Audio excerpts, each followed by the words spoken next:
If you don't do something, is it because you can't do it or because you won't do it?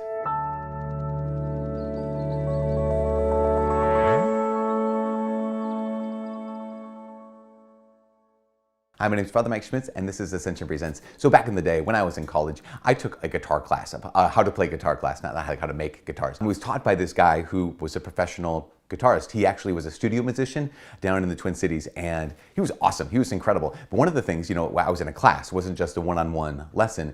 In this class, there were a bunch of guys, including myself, who had some experience playing guitar. And the first class, the teacher said, okay, here's how I want you to hold your guitar. And it was like in what you call, I guess, the classical style. So your left leg is a little higher and the guitar is kind of positioned like in a way that it's a little more upright than it is like way down here. He'll say, this is the best way to play the guitar, because if you play like this, you'll be able to play any kind of guitar music, because if you hold it in this angle, you'll be able to reach the fretboard and the whole thing, like all the stuff. Basically, this is the best way to be able to play any kind of music. And a number of the guys, so I'm very docile. I did what I was told. This is the pro, right? I'm gonna do what the pro tells me. So I changed my guitar from how I used to hold it to, okay, now we hold it like this. But there were some guys in the class who also had experience, as I said, and they're like, well, but I like to hold my guitar way down here, and I kind of put it down, and this is how I play, and this is my style. And he said, okay, that's fine. And if you hold it like you're holding it, you can play that kind of music. But if you hold it the way I'm telling you to hold it, you can not only play that kind of music, you can play like any kind of music, because you'll be able to reach the entire guitar. But they're like, well, no, but this is how I hold it. That's my style. And I remember thinking at the time, like, dude, this is the pro. You don't play the guitar well enough to have a style yet. I mean, they were good enough, right? They were decent. But just like, no, I hold it like this. Like your idiosyncrasies, your like quirky way of holding the guitar is not a style. That's just kind of your default setting. And I just think like, okay, he's saying do this.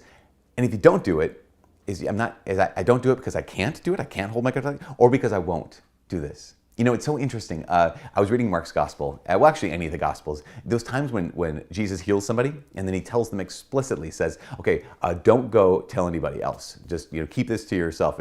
Basically, go show yourself to the priest. In Mark's gospel, chapter 1, he heals a guy with leprosy and it says that really clearly. Don't go tell anybody, but do go to the priest and show them. And then it says the man immediately went off and told everybody. And I always, it's so frustrating to me. I'm always like, what the heck? Jesus just healed you of the thing that was killing you and told you to do two things, don't tell anyone and show yourself to the priest, and you don't do it. And I just ask the question, why? Is it because you can't do it? I just can't keep it to myself. I have to tell everybody my story, or because you won't do it. Like, no, this is my story. I'm going to tell people my story. I don't care what he's asking me to do. When it comes down to it, sometimes when we don't do the thing we know we're supposed to do, is it because I can't do it? I'm incapable of it? Or is it because I don't want to and I won't do it? I'm not willing to do this. In fact, it kind of reminds me, the guitar story reminds me of hearing from a professor telling his experience with some of his students' writing. And he said he was talking to this one young woman, and her writing, he said, was just awful. And he went through her paper with her, and she's like, well, no, that's just my style. And he said, basically the same thing that my guitar teacher would have said, which was like, you're not a good enough writer to have a style. Like your quirkiness, the quirky way you write or the idiosyncratic way you write, that's not a style. That's just being quirky and idiosyncratic. But to be able to write in any kind of style, to be able to do any kind of play the guitar, to be able to follow Christ in every way he's calling us to do, because that's what happens, right? When it comes down to it, is a lot of us then take that same mentality. Well, that's just me. That's just my style. That's how I do things, into our following Jesus. So some people will say, well, I'm not into contemplation. I'm not into prayer, because I'm more like, I'm like a service Christian, like, getting out there and helping people. So I don't do that one thing. Others would say the opposite. They say like, I don't get in the world too much. I just really, really have contemplation, or like, I don't really witness to Jesus because like people, they can tell just by the way I live, I don't have to like go out. The reality, of course, is that's not your like style of Christianity. That's not like the professor had said, like the guitar guy could have said, like, No, you're not good enough to have a style. We are none of us are necessarily at a point where like our following Christ gets to be unique. Now, maybe you are. Maybe you're that advanced where your following Christ gets to be unique. And it's also always going to be yourself. And yes, you are a precious flower that is individual like a thumbprint. But when it comes down to it, the saints are so different. This is true. The saints are so different. I mean, they are absolutely, they're what you call unique. The saints are great examples of, wow, that particular style of following Christ, amazing. That particular way of being a witness to Jesus in the world, incredible and so different. The fruit, right? The fruit of their lives is unique. The fruit of their lives are distinct, but the soil is the same. The soil is the same. Like every saint starts out with the same soil, needing the same stuff. Every one of us needing prayer, and a certain kind of prayer, even needing to be exposed to a certain kind of prayer. Like some people would say, well, yeah, I'm not really liturgical. Like, yeah, but that's part of the soil. Like to have like liturgical worship is essential. It's part of the soil. Like, well, I'm not really charismatic and I don't really like praying in the Spirit. No, we need to pray in the Spirit because that's part of the soil. That's part of what we have. Like, I fear that right now I'm coming across as like the old man saying, get off my lawn. What's wrong with you people? And some of you might even be saying like, why is he so concerned about this?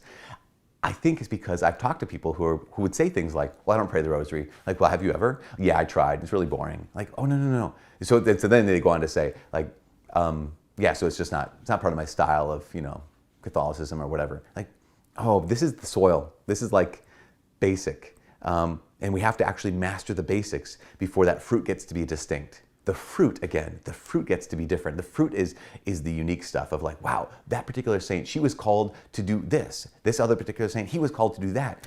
And the fruit is different, but the soil has to be the same. And the temptation, again, obviously you're going to be an individual and you're going to follow Christ in the only way that you can because he made you as you. But I would invite all of us to not short circuit the unique fruit that's going to be coming by exempting ourselves from being part of the soil that we all need to be in. Yeah, it might come down to the day where someone says something like, do you journal in prayer? Like, no, I don't. But question, do you know how? Oh, of course I know how. Yeah, I developed that. That's part of the soil. Or do you know Lectio Divina? Yeah, of course. I don't practice that now because I'm praying in a different way. But you know how to do it? Of course I do because I dive deep into that. That's part of the soil. Ignatian meditation. No, I don't do that. But I know how because it's part of the soil.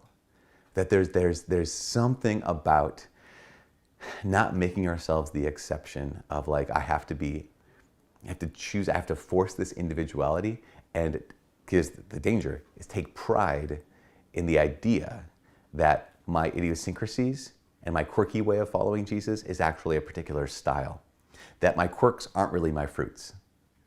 The fruits only come from when we're willing to like actually live in the soil of Christianity, live in the soil of the church, and take all of the treasures of the church that are at our disposal to learn them, to live them, and to allow that learning and living to produce fruit. That makes sense? That's where we get to be distinct. That's where the uniqueness gets to rise to the surface. That's where the individuality can bear fruit in incredible ways. And if I don't do that, is it because I can't do it? Or is it because I won't do it? The fruit's going to be there, and the fruit is going to be amazing. The fruit is going to be so unique and so different that the soil must be the same. And if I don't live in the soil, is it because I can't? Because I won't. If I can't, the problem is I'm limited and I need to dive back in. If I won't, the problem is my pride. And I need to maybe take a little humble pie and dive back in. For all of us here at Ascension Presents, my name is Father Mike. God bless.